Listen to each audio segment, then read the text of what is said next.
I had a pretty deep bond with nature my whole life. So as a kid, I spent a lot of time playing outside. If it wasn't raining, or even if it was raining, we're just kicked out of the house for the day. So lots of poking around in little streams and tide pools. So I guess that it was a natural that I went into marine biology when I went to school. I remember one day I saw for the first time an onion cell dividing. It was this coordinated activity where these molecules were causing this dance of these chromosomes where they're condensing and synchronously they're lining up and they don't pull apart until every last one is lined up. Then they all just separate. And so from that moment, I was hooked on molecules, molecular cell biology, which is what became my career.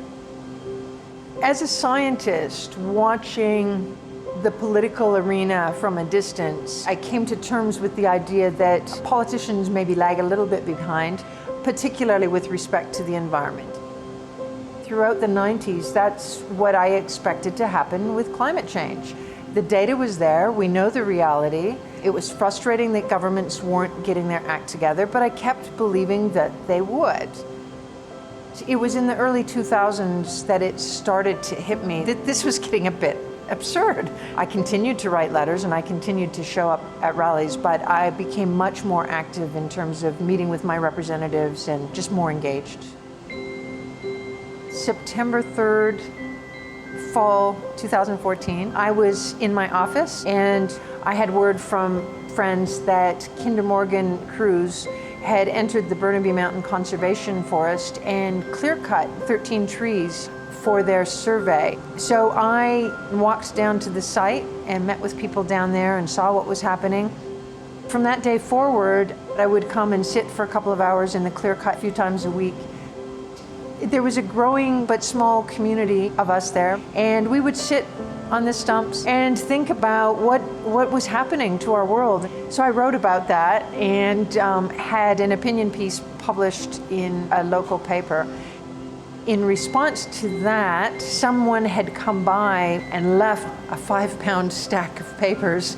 It was Kinder Morgan, and they were suing 5 of us plus a community organization for encouraging people to get in the way of their ability to work in this conservation forest. It threw my life into chaos. I'm, being chair of the department, running my research lab and teaching, and having to spend all this time in court out of the blue. So after our 3 days in court, the judge actually announced when he would be releasing his decision. So we put the word out. Hundreds of people were on the mountain the day that the decision was announced.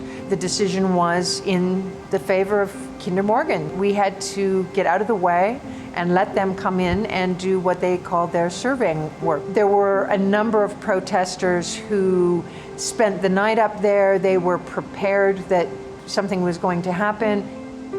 Indeed, the police came in very early that morning and began arresting people. As soon as I heard it was happening, I came to the mountain and I did witness some of those arrests, and I saw that they were quite aggressive, and people were thrown to the ground, and it was an intense day.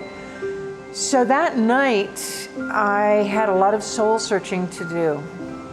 So I called my son and I said, Jacob, I'm considering putting your entire financial safety net at risk.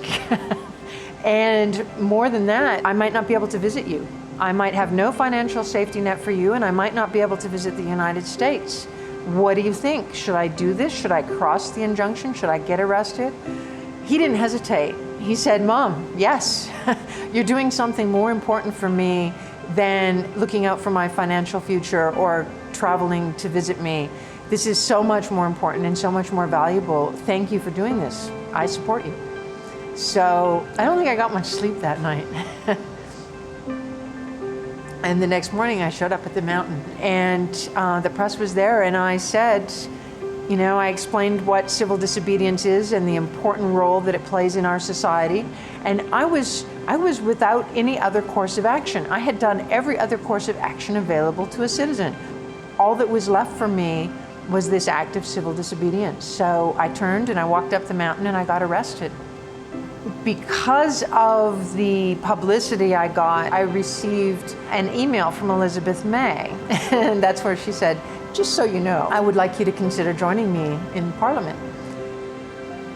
I pretty much knew instantly in my heart that I didn't have a choice, because I can see so clearly the trouble we're in and the enormous injustice that's happening by not taking the serious action that we need to be taking.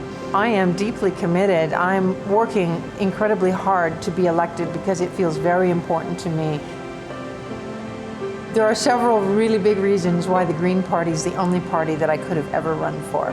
Things like participatory democracy, nonviolence, respectful behavior in Parliament. I mean, just everything about the Green Party. And most fundamental, of course, is their respect for and understanding that the environment, the economy, and social justice are all interrelated, and that to create and to work towards a society that I would be proud to live in considers all of those things.